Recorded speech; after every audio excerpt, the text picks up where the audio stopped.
Good evening, believers. How are you doing today? This is Love Coach Dasha coming to you today for the Healing Hour Live. Now, a little bit different studio today, but it doesn't matter because anytime, Thursday, 9 p.m. Eastern Standard Time, I'm going to be with you to talk to you about getting past infidelity. You are dealing with the pain of that trauma. And I am here to tell you that not only can you get past it, but you can have a happy, healthy relationship after. It's not just kicking to the curb and that's the only thing that can work.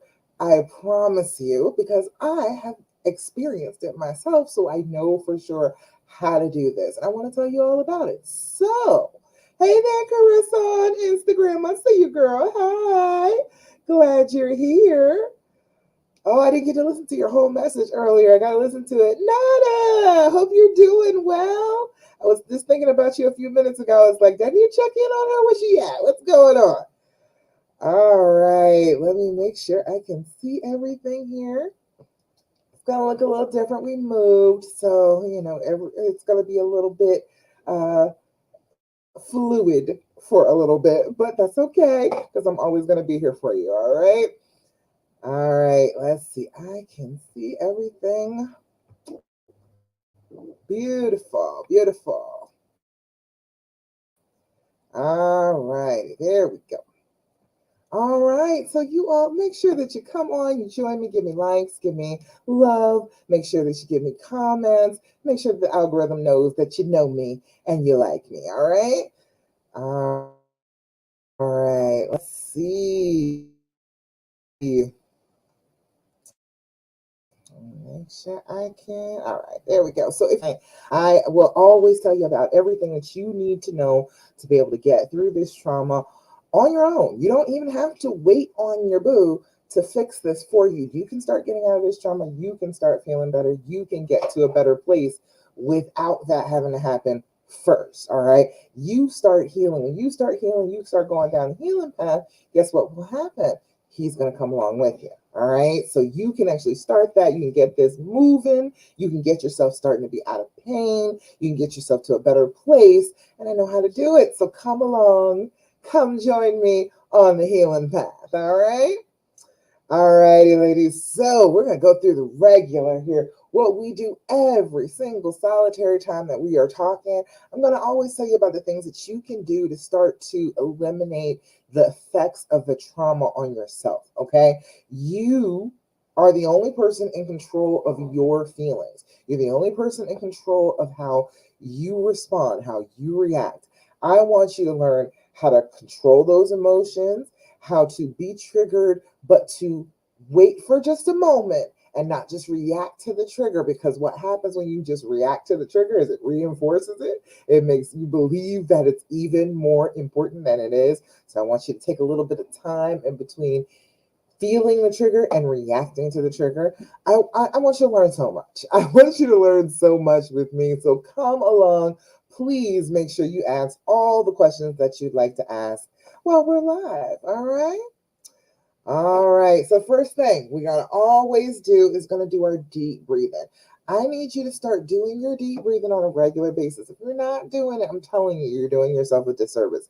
You need this on a day-to-day basis to start to combat the triggers, to start to combat the trauma in your brain.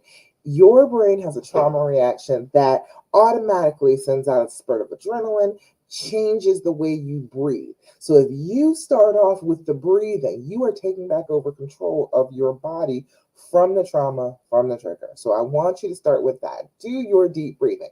So we're going to do our deep breathing. We do 4-7-8 breathing. It doesn't matter what pattern you do. I don't care. You can do 3-3-3. You can do 8-8-8. It does not matter as long as you are consistently doing some deep breathing. It's going to bring your anxiety level from way up here to down where you can manage it. All right. So first things first, we're going to do our deep breathing. We're going to do it 3 times together, but I want you to be doing this 5 times a day. That is going to get that anxiety level down so you can be back in control of your emotions. All right. So what we're going to do is blow out, and then you're going to inhale for a count of 4. You're going to hold that breath for a count of 7, and then you're going to blow out like you're blowing out a whole cake full of birthday candles for a count of 8. And you should feel pretty good doing this. This is a great way to go to bed at night if you're having a hard time sleeping after this. It's a good way just to get back in control of yourself, to feel a little bit better incrementally. And that's what we're going for. All right. So first things first, we're going to blow out.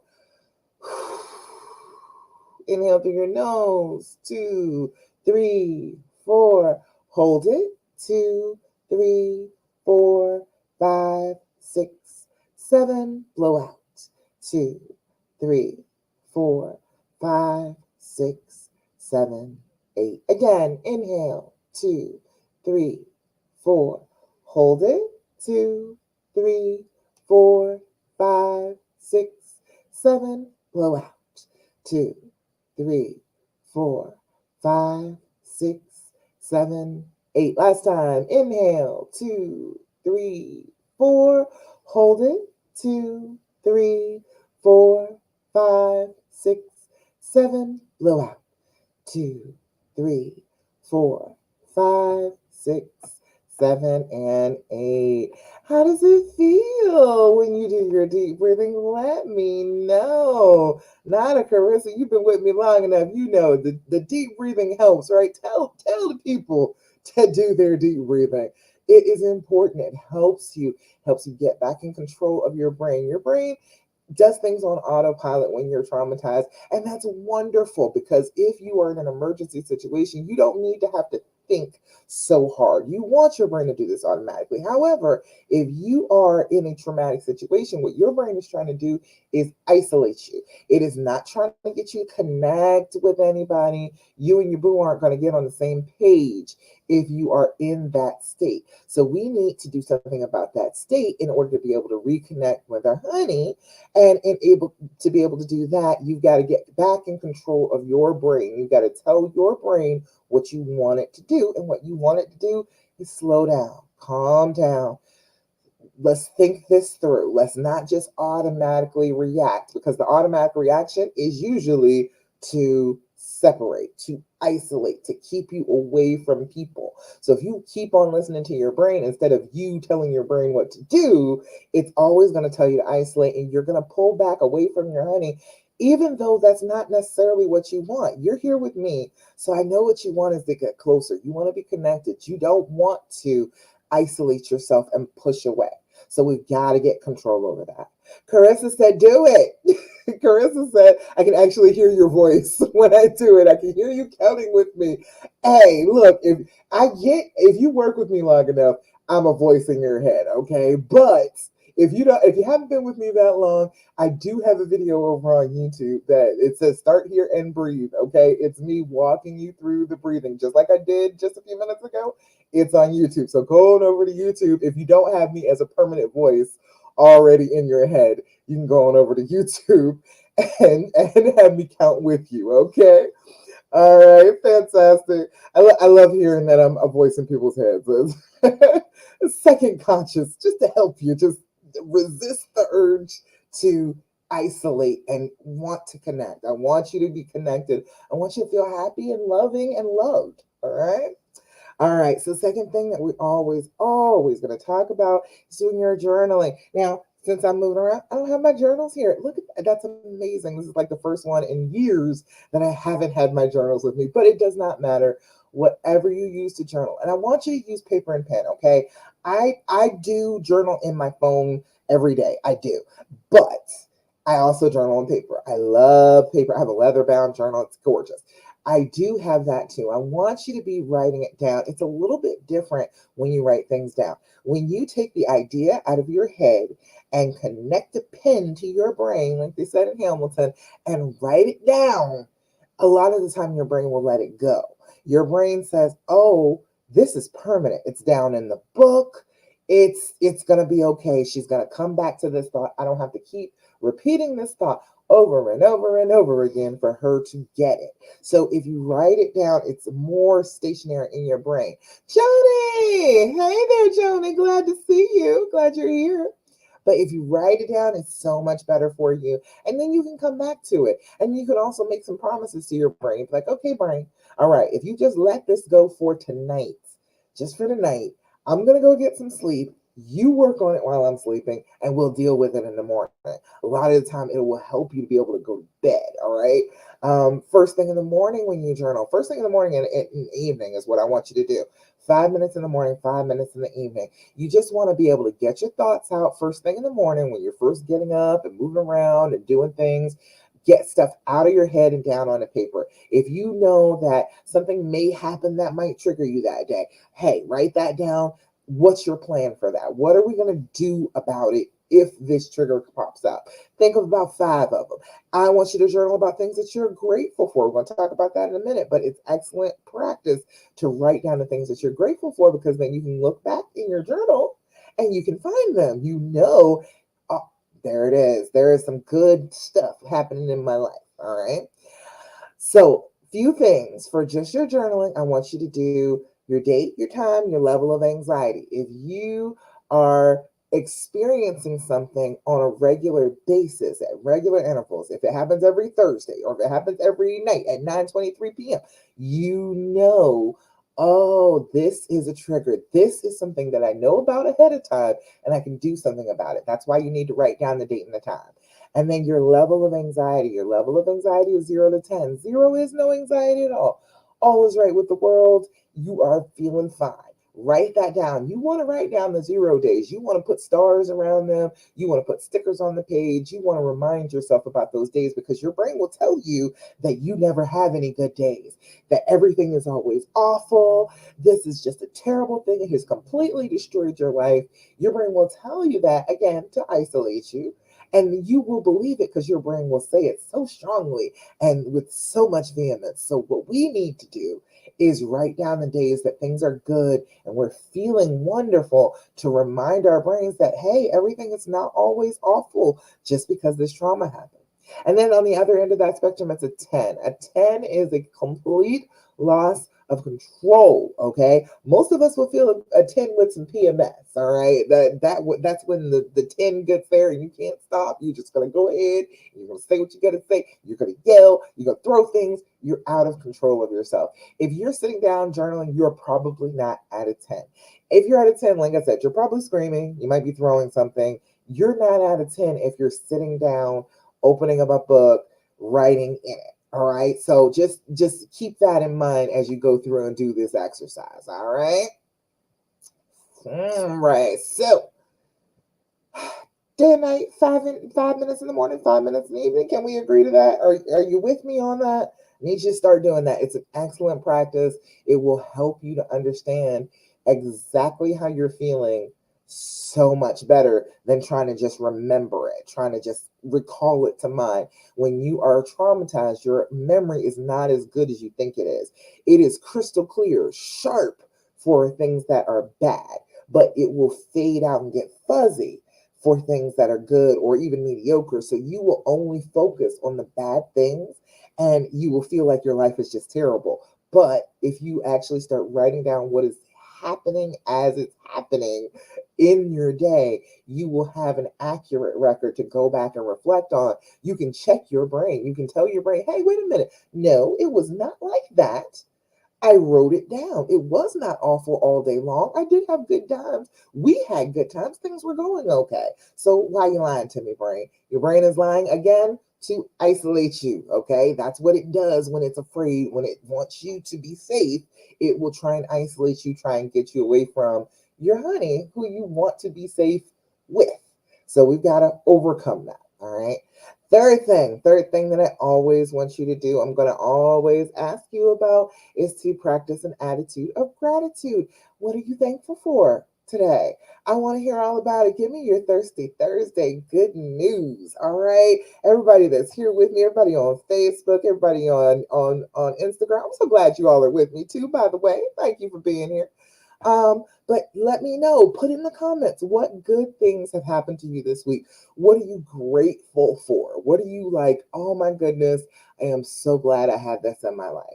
We were moving and we moved as a family and we just do that on our own. We've always moved on our own. So I'm grateful that I got my honey who is excellent at this, and he can pack the hell out of a truck. Okay, he can pack it up. It's like stacked to the ceiling, a solid wall of boxes. It's an impressive feat. All right, so I'm grateful that I have somebody on my team that can help me do this the way that he does it. But who else? Tell me, let me know good news. I want to hear good stuff from you too.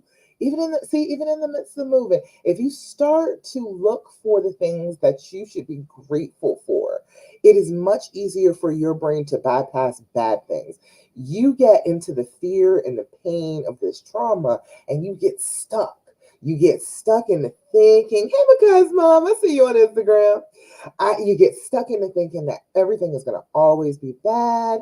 But if you stop yourself and always reach for that thing to be grateful for, it's always a positive thing. It's something good that is happening to you. And so you start convincing your brain that not only bad things happen to you, and you need that to be able to heal. All right. Nana, you said it's my daughter's birthday on Saturday. Happy birthday to the baby. And she asked for a spa day. I know that's right. She suggested kiwis, aka cucumbers, on her eyes. Looking forward to it. I knew you are. That is the most cute thing. She said kiwis. I don't know. Would that be better? Does that work on your skin? I don't know if that works for your eyes. But yes, cucumbers and some lemon water and some beautiful nail polish, little massage.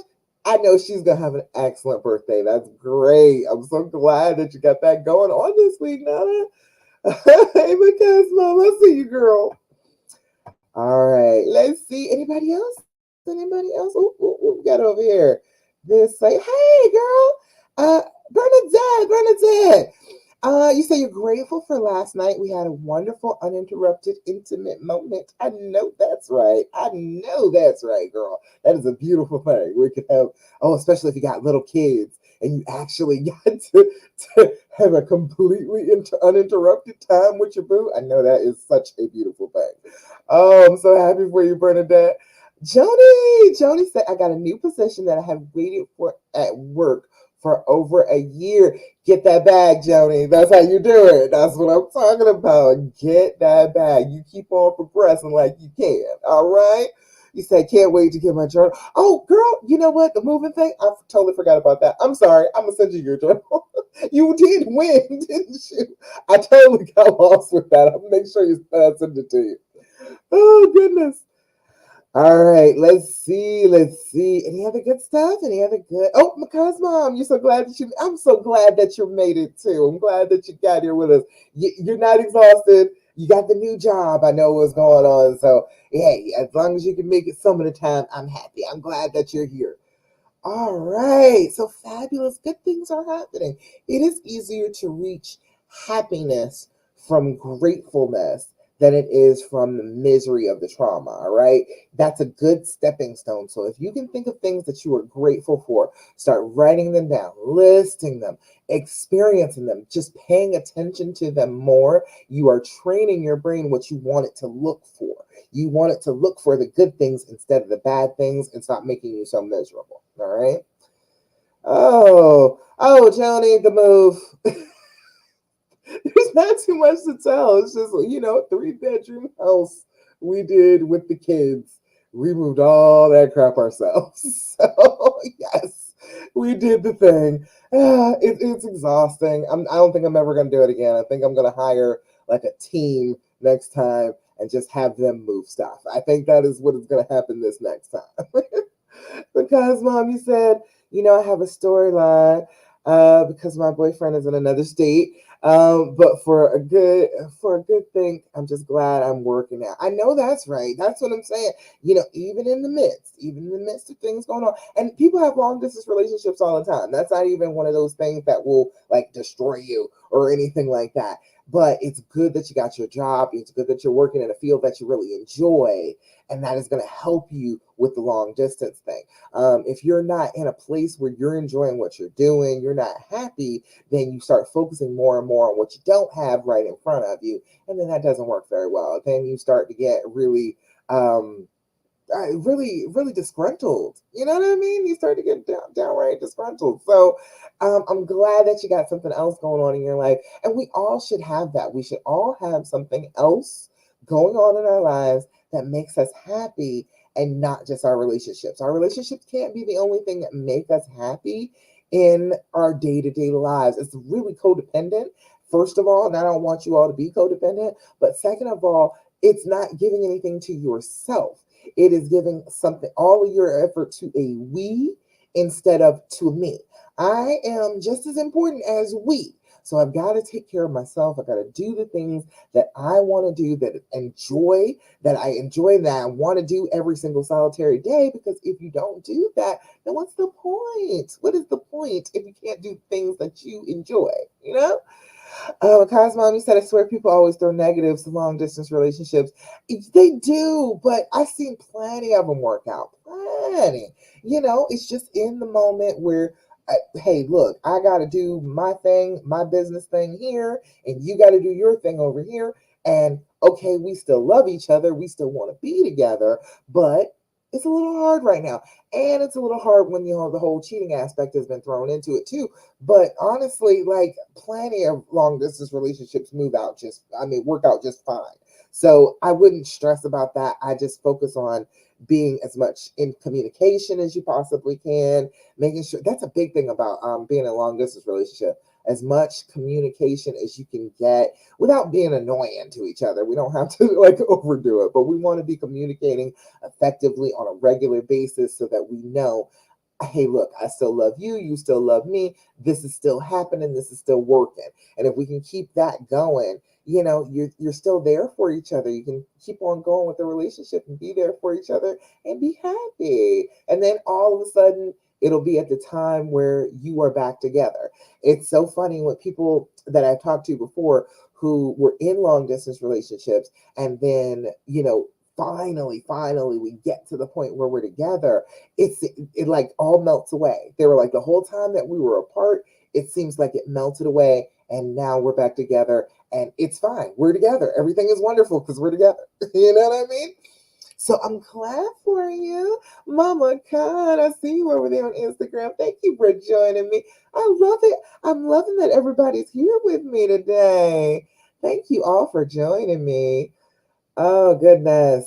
All right. So, last thing that I'm always going to tell you every single time we get together, stop asking all those damn questions, okay? Stop it. You gotta stop. You gotta stop. I know what you feel like. I know that your brain is hollering at you. Your brain is saying, you must ask all the questions. You must have all the information. You must know all the whys and wherefores. What happened in this situation? Why did he do this? What was going on between the two of them? And I know that it seems like if you get all those answers, you're going to be comforted. You're going to start to heal. You're going to be able to get past it. I'm telling you right now, answering all those questions is not going to be good for you. Okay? Getting those questions answered does not help at all. There are so many people. I even heard it on a Reddit story the other day. The person was like, I just had to wait until they got home and I wanted to hear everything that they had to say about this. And once I got all those answers, it still hurt just as much. It is a thing that your brain does. Again, going back to your brain, on this trauma, your brain will try and collect as much information as it possibly can. It is saying that this situation, this person is a danger to you. And so I must ask lots and lots of questions. I must gather as much information as I possibly can in order to make this thing and this situation, this person, not a threat anymore. Hey, Mama Kai, you said your connection is terrible. I know it's rough sometimes with the internet, but I'm glad you're here. But yes, if you are in this situation and you are all traumatized and you are asking those questions, you are reinforcing the trauma in your brain. You are agreeing with your brain that this is a dangerous situation. This is something that requires so much of your time and your effort and your attention. And so that's what your brain will continue to do. That's what happens. That's why we get into that loop, that downward spiral where we can't stop thinking about it. That is what's happening. Your brain keeps telling you this is important. We must know this to be able to heal. And it keeps telling you that this is to heal, but it's not to heal. It's to try to make sure that this particular situation never happens again. And that's a completely different thing from healing. Trying to make sure that this never happens again is trying to control things, trying to be, it's actually unnatural control because you can't control what other people do. So if you switch it around and you just say, okay, look, brain, seriously, we cannot continue to do this. No, I'm not asking that question. No, I'm not going to go down that path. That is not good for me. I don't feel good asking that. I don't feel good thinking about that. You're going to have to think of something else to say. All right. If you can get to the point where you actually stop asking questions altogether, if you can catch yourself, you will get yourself out of that automatic thing that your brain is doing. Your brain is on autopilot when it's doing that. But if you can stop yourself from asking even the most basic of questions, even how are you doing today, instead of making that a question, I hope you're doing great today, making it a statement instead changes the way your brain is functioning right now. It makes you stop. It makes you reconsider what you're about to say, and then it changes it around so you're not stuck in the same rut in your brain going round and round and round in circles. You're changing it. You're making different decisions than your brain would make. All right. So if you can do that this week, let me know. Have you tried that? I have suggested it many times. Have you tried actually not asking any questions at all? Has that happened? Let me know what your experience is with that. It's actually so interesting how many questions you ask if you think about it. If you like sit down and just start counting how many questions you ask during a day, you'll find you ask a lot. Women, we ask a lot. We want to know things. We want clear communication. We want lots of clarification on things. And so we ask a ton of questions anyway. And then you ask even more with the trauma. You're asking a ton of questions a day. All right. So we need to cut that out. But if your brain is itching, your brain will itch to do it, okay? Because it is part of the trauma response, your brain will itch for it. Your brain will be struggling trying to ask a question. So if that is the case and you feel like you must ask a question, try these. These are much better questions. This is the and this is the Healing Edition deck. THEAND is what it is. You can find it on Amazon. Just put that into your Amazon search bar, pops right up. Much better questions. This is a Healing Edition. This is questions that you can ask your honey, and your honey can ask you back and forth. We can have a little game night of it, and we can talk, but it's not just about the affair. It's not just about what he did wrong to you and how bad you're feeling. You can actually start to talk about good things that are going on in your relationship instead. All right. So, Cosmommy said, so when I try not to, he starts. And when he does it a lot, it triggers me to want to ask. See, that's the thing. If you're both in that insecure space, both of you are doing it back and forth, back and forth, back and forth. You are actually changing the way your brain works when you're not asking the questions. It's okay if he's still asking questions. It's all right if he is. You just gotta get out of the habit. Because what will happen is you will start to notice that, he's asking a ton of questions. He must be feeling insecure. And then you can get to it from that place instead of the place of, what is he asking all these questions for? Why is he interrogating me? I'm not the one that did anything wrong. You won't go down that path if you are changing the way your brain works too and not asking those questions as much. You know what I mean? All right. So, in order to give you some different ones to ask, here I will pick a few from this deck. Let's see. What's something I've done that you don't think I could, or you don't think you could, and why? That's an interesting question. What's something that I have done that you don't think you could do, and why is that? It's an interesting question. Excellent question right there. That's a better question than what position did you have sex with her in? Isn't that a better question?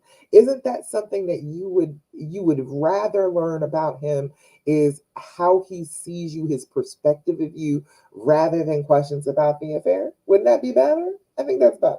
I don't know. All right.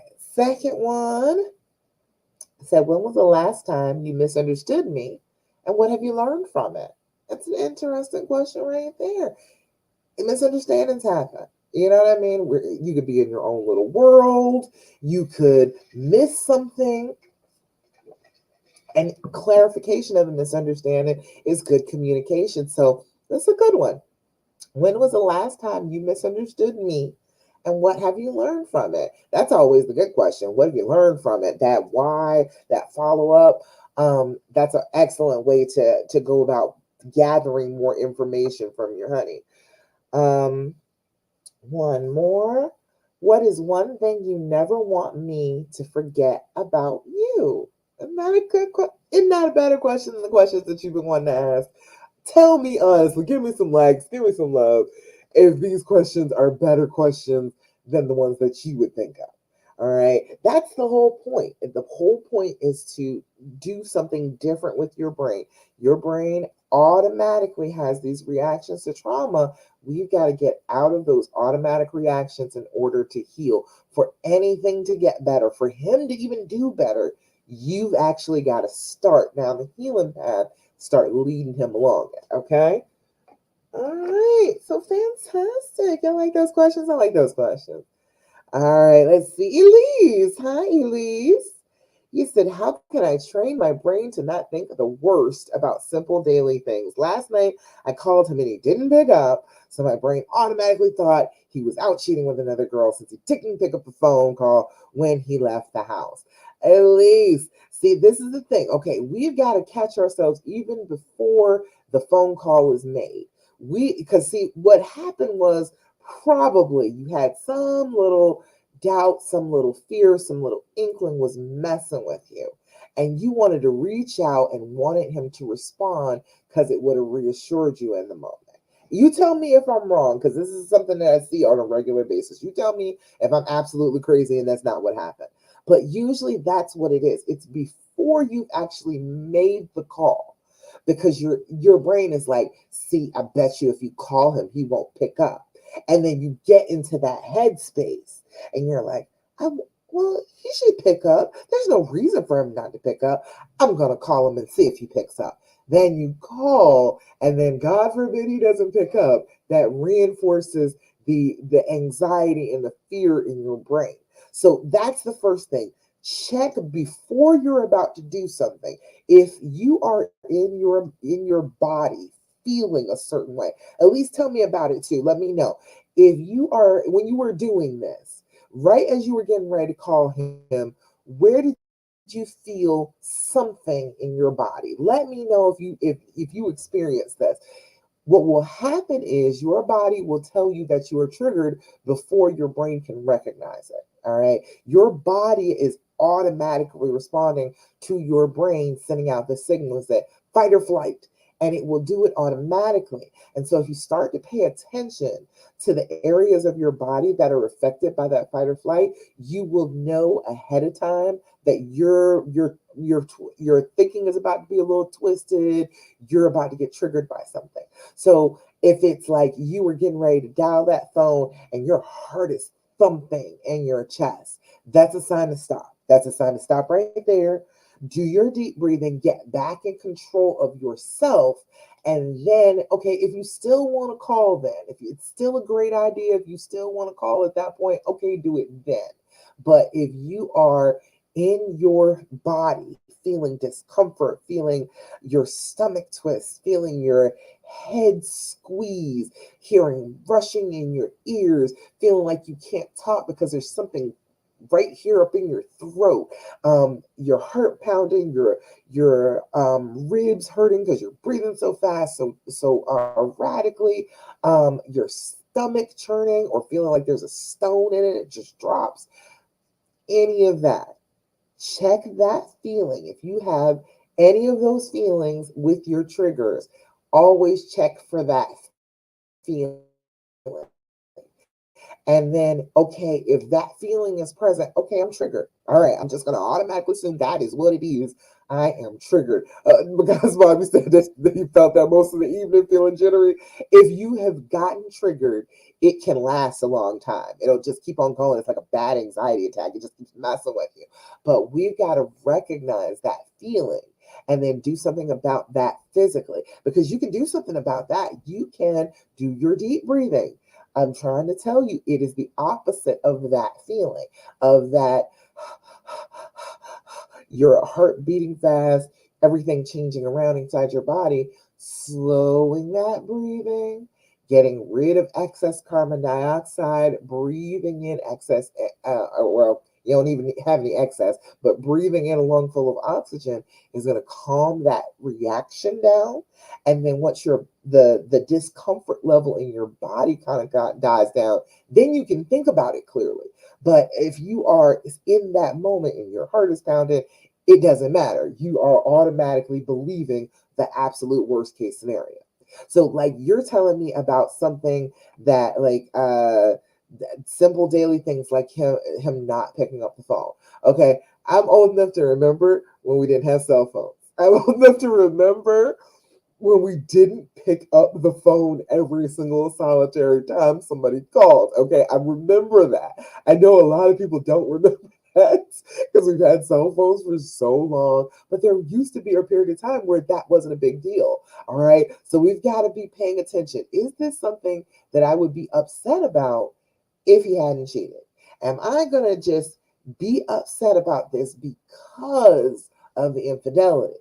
That is what you need to ask yourself in the moment when you're already feeling it. You're already like, oh, I'm so triggered. He didn't answer. I'm feeling bad about this. Do I need to feel bad about this? Is this a regular thing? Is this a regular thing that can happen to a regular person day to day? And I'm getting worked up over it. So if I'm getting worked up about something that is regular, then that is a trigger. That's something that I need to work on. Does that make sense?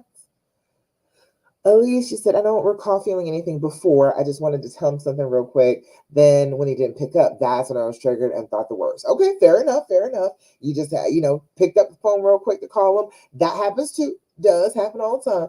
But in the moment, since you weren't triggered before that happened, but I want you as you're going forward to consider that interactions with him may trigger you.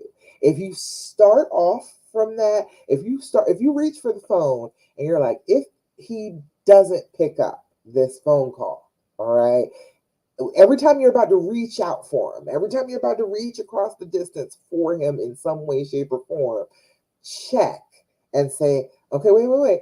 If this doesn't work exactly the way I'm thinking, if he doesn't pick right up and I can't just blurt out the thing that I was thinking about and it doesn't go the way that I'm planning right now, I am not going to be upset. That is a normal thing that happens.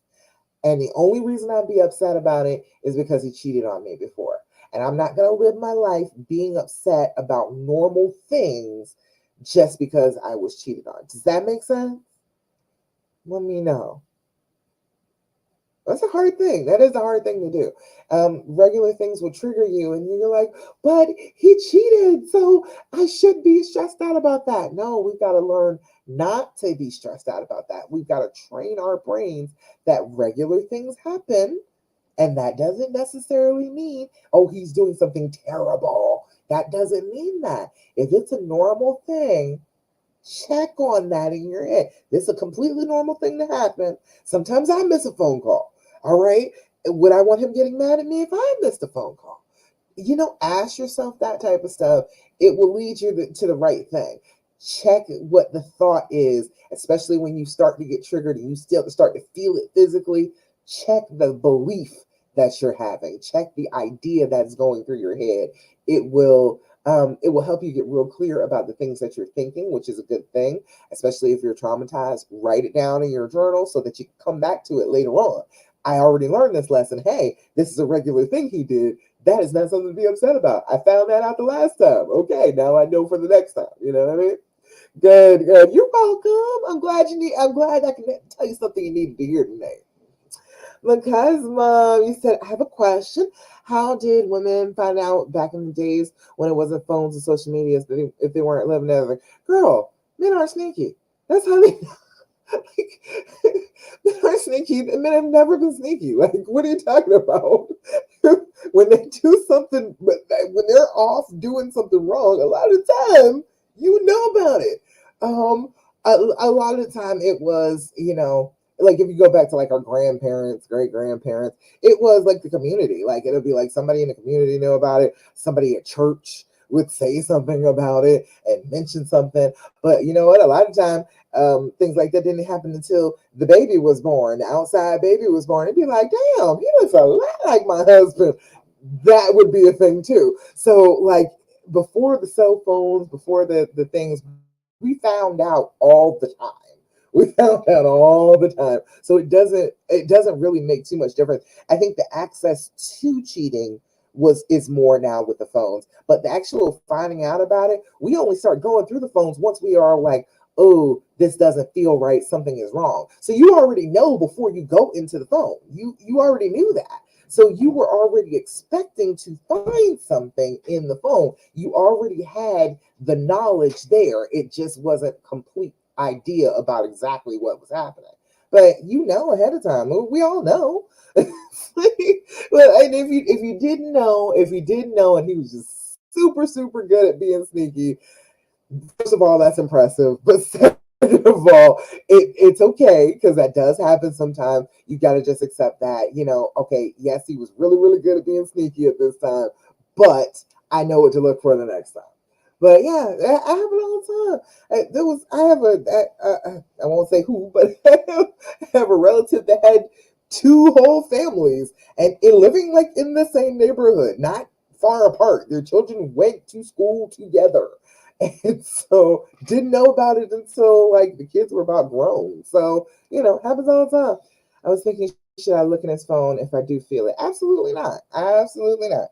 There's no need for you to go on snooping. You doing something wrong just because you feel like something is wrong, you're compounding the problem. That whole idea doesn't really work. Because now, okay, if you believe with all your heart that he's cheating, okay, and then you go through his phone, now what do you have to do? You got to tell him, I looked through your phone. I'm admitting I did something wrong to find out that you're doing wrong. And then that can always be deflected. So instead of like setting yourself up for that argument, because that's always going to be an argument. He's always going to be, well, you wouldn't have known anything if you hadn't gone through my phone. That's true. And then it completely negates all argument that you're going to make because you keep going back and forth, back and forth, and back and forth about it. So there's no need for all that. If you feel like it, step back, do a little bit of self care, pay attention to you for a little while, and see if that behavior is permanent thing, if it's a consistent thing, or if it's something that was just a fluke. Some of the time it can be like that, like or not, and like him not picking up the phone. It's a fluke. Some of the time that type of thing happens. We got to check on that. We got to make sure that we're not just assuming the worst because the worst has happened before. Does that make sense? All right. You guys got any questions? I don't see any questions on the post. Any other questions, comments, thoughts, complaints, any other good stuff that you wanted me to go over? Anything you want to hear about? Because mom said, also feel like if he is super insecure, it's because he's doing something wrong and he feels it's karma. Well, see, well, reverse that. Are you cheating because if you're super insecure? Is that does that translate back and forth? Oh, you got to always check that. You got to check the things that you're believing when you're in trauma, okay? Your brain will totally tell you that something is true, but if you flipped it around, you wouldn't think it was true of you. So check on that. If does that mean the same thing? If you are feeling super insecure, does that mean that you're cheating? No, it doesn't necessarily mean that. So we've got to flip that around, check these thoughts. Don't just automatically let them pass. Every thought is not necessarily the truth, okay? Your brain lies to you a ton every single solitary day, okay? I remind you one more time. I tell you about this. Your brain every day is sending you signals through your visual cortex, okay? It is telling you what you're seeing every day. But there is, in fact, a black spot in your vision every day, okay? Where your retina is attached, there are no rods, there are no cones, there is no vision there. So every day, your brain is filling in those dark spots in your brain. It is telling you, hey, there's no dark spot there. This is just a complete vision in front of you. Don't you worry about that. All right. That's what your brain is telling you, but that's not the actual reality of the situation. So, what we need to do is we need to start questioning our brains. Just because your brain is screaming something at you, just because your brain is telling you that something is a fact, does not mean that it is so. Okay? You don't have to believe everything you think, as Erica Badu said. All right? So just, check that. Keep it in mind that not everything that your brain is screaming at you is the truth. Dinah, I see you over there, Lou. Hey, glad you're here. You got any questions? You good over there, Lou? I don't see any other questions on the post. Nothing over here. Just so you remember, every Wednesday I post at 9 to ask you about anything that you want to talk about on the live. So make sure you're posting that in the comments on the post every week. I think there was one from last week that I missed. Let me see. Let me make sure. While I'm looking, if you all got any questions, hey, let me know. Okay. People kept coming back because it was Maria asking about the why, and we talked about that kind of in depth last week.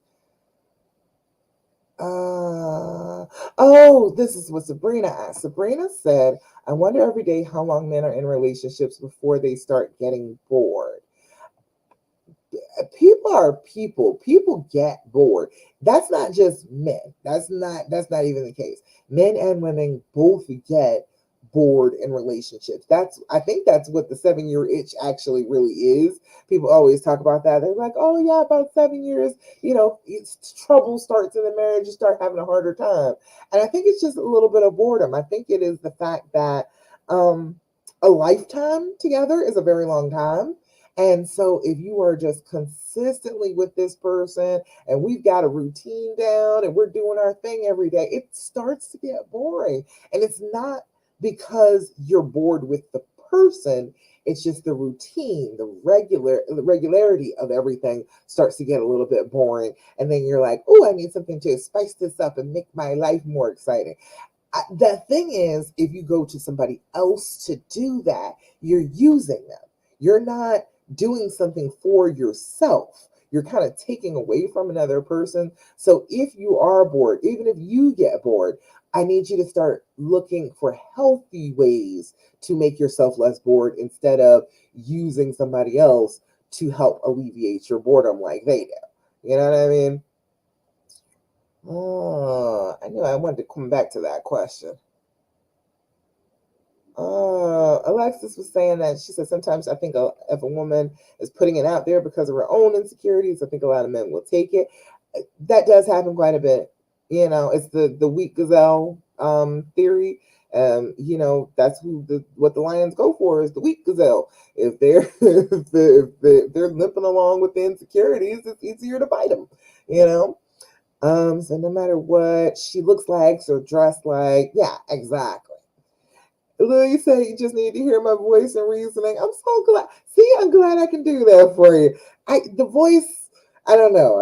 It's something about the voice. I can resonate with you. I want you to hear me and know I'm telling you the truth because your brain will try and tell you a whole bunch of crap that will make you feel terrible. And it's not even true. It's not even true. So I don't want you to be feeling bad. And you don't have to be. I want you to get out of pain as fast as possible. And Lou, you've already been out of pain, so you know what it's like. All right. So you just got to go back to that. Get back into that. Get back into the same state of mind that you were in when you were getting out of pain. It works every time. It does. Every single solitary time. Doing what I was telling you about. It works to get you back to that place. So you just gotta do your breathing. Come back to your center. You know what I mean? You got this. You got this, girl. All right. Let's see. I don't see any other questions. Let me go back to this page. Sometimes it takes Facebook a second to catch up. And sometimes it just does what it wants to. All right. Caroline. Oh, girl, that's all right. I'm just glad you popped in. You got any questions before I get ready to go? If you got questions, I'll answer. Well, if you're gonna type about it, and Lou, if you got something in particular you wanted me to ask, or you wanted to ask me about, I'm here for you. But in the meantime, I'm gonna talk to you about your affirmations because I need you to do your affirmations. Have you been doing your affirmations? Have you been saying good things about you? I need you to be working on that. All right, every single day, wake up. Go in the bathroom, as you are going about your morning routine, look yourself in the eye and say your affirmation like you mean it. Say it like it is the most true statement you have ever stated about yourself. Say it like you're trying to convince everyone that this is absolutely the truth. What you're doing is you're creating a record in your brain of you saying it like you mean it. And your brain can play that over and over again. If you keep going back to the actual affirmation, your brain can replay that over and over again. And then your brain is like, oh, we love ourselves. Oh, we're actually wonderful. We're not terrible. And we start to believe the affirmation instead of the terrible things that we think about ourselves when we're traumatized. All right. So I need you to be doing that. I need you to the same 5 times a day that you're doing your deep breathing, do your affirmation at the same time. Because whatever you tell your brain is an affirmation. Even when you're telling it something horrible, if you consistently tell yourself over and over and over again, guess what it is? It's an affirmation. Your brain will believe it because that is what you are repeatedly saying, training your brain. All right. So I need you to be working on that. Pay attention to that. Caroline, you said just struggle with trusting things will be going okay, and then I freak out. That is totally normal. Totally normal. But the thing is, you got to plan for it. You got to go into every day. If there is a choice to be made, I choose trust.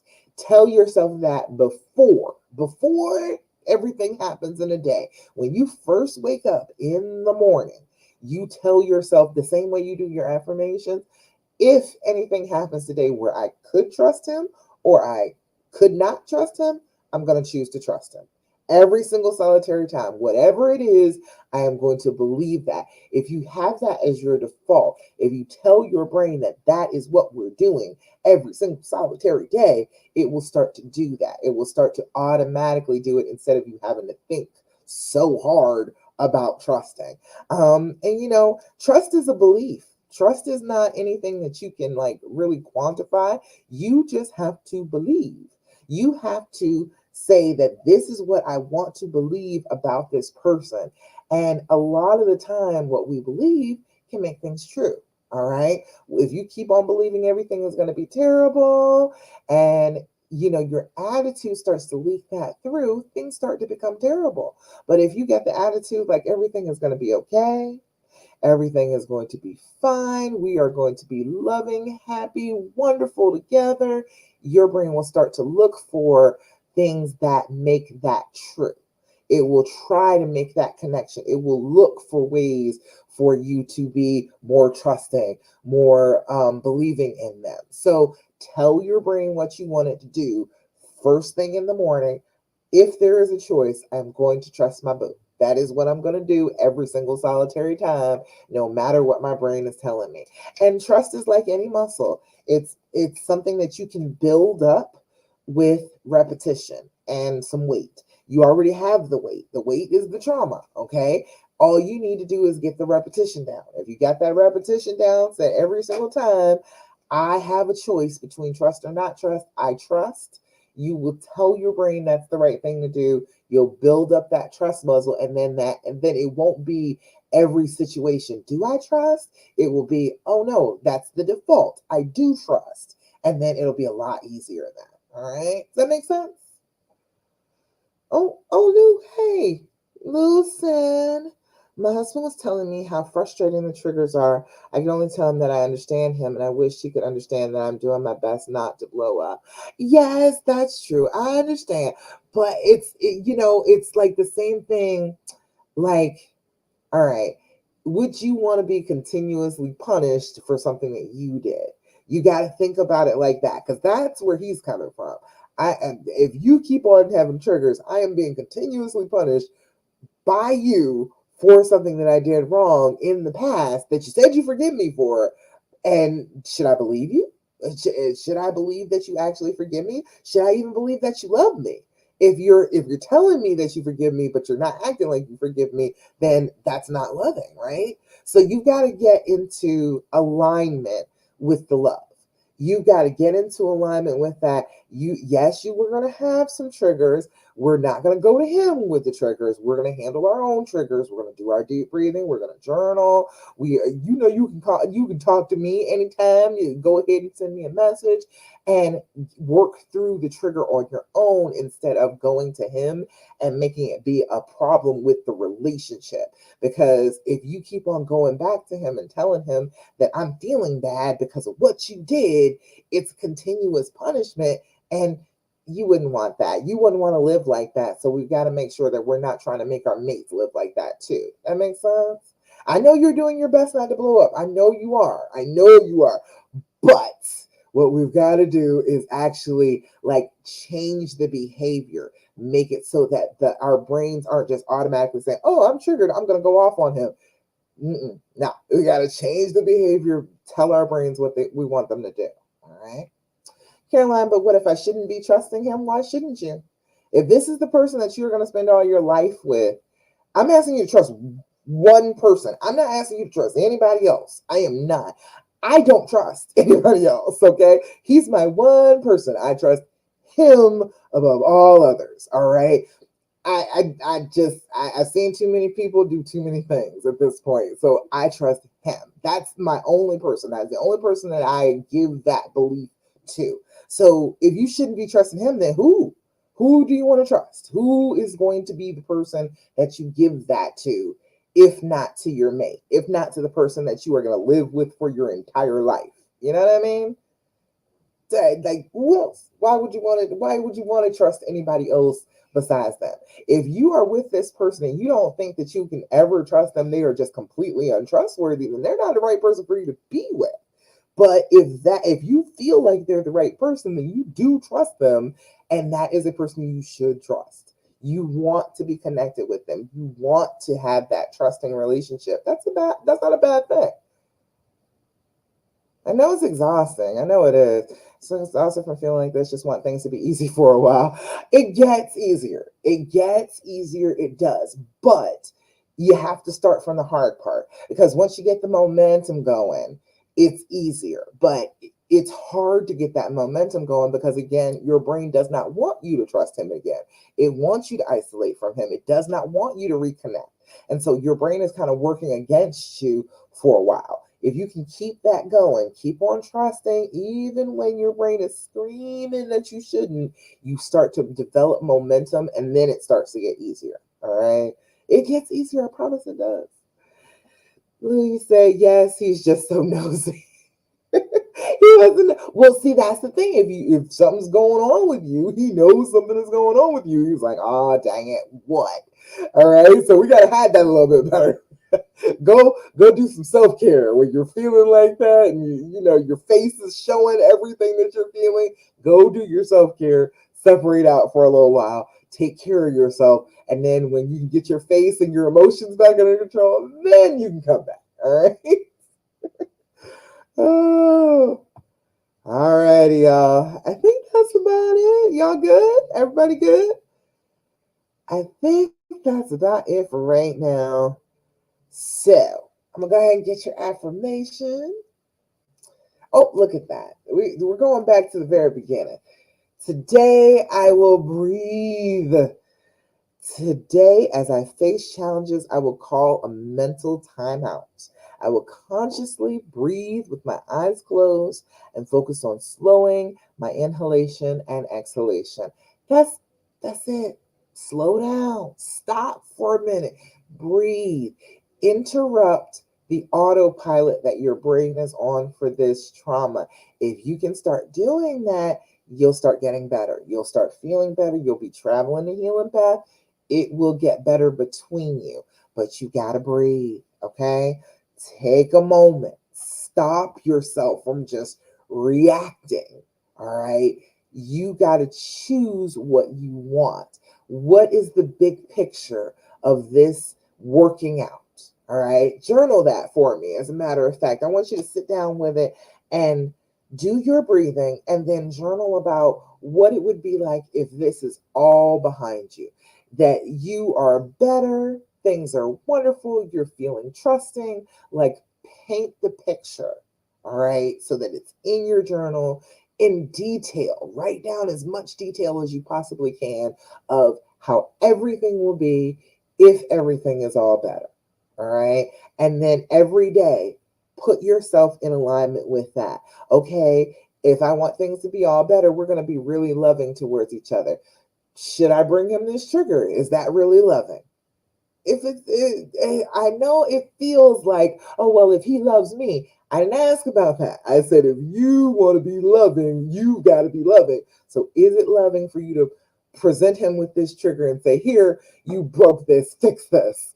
And which is absolutely impossible. All right. So that's not a really loving thing to do. That is more selfish. That is more, I need to be fixed. So you need to fix me. All right. Try and get in alignment with the loving, trusting, happy relationship that you want. Make decisions in the favor of that.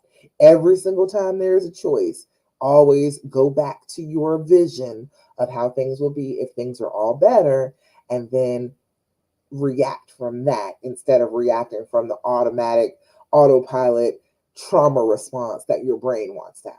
All right. I love it. Somebody posted in the group, said, this was Christine, said, the wound is not my fault, but the healing is my responsibility. It does not matter. If somebody else shot you, guess what? You have to actually heal yourself. All right. That's how that works. You are the only one inside this body, inside this mind. You are the one that actually has to heal. The person that shot you can't come along and sew you up and heal you up from the inside out. That's impossible. They don't have the power to do that. People do have the power to hurt you, but they don't have the power to heal you. You have the power to heal you, and you have to every day live in it, breathe that in, and express yourself in alignment with that healed person. All right. That makes sense? Let me know. So your affirmation is, today I will breathe. Today, as I face challenges, I will call a mental timeout. I will consciously breathe with my eyes closed and focus on slowing my inhalation and exhalation. All right. That works, right? All righty, y'all. I think that's about it for me tonight. Thank you so much for joining me for the Healing Hour Live.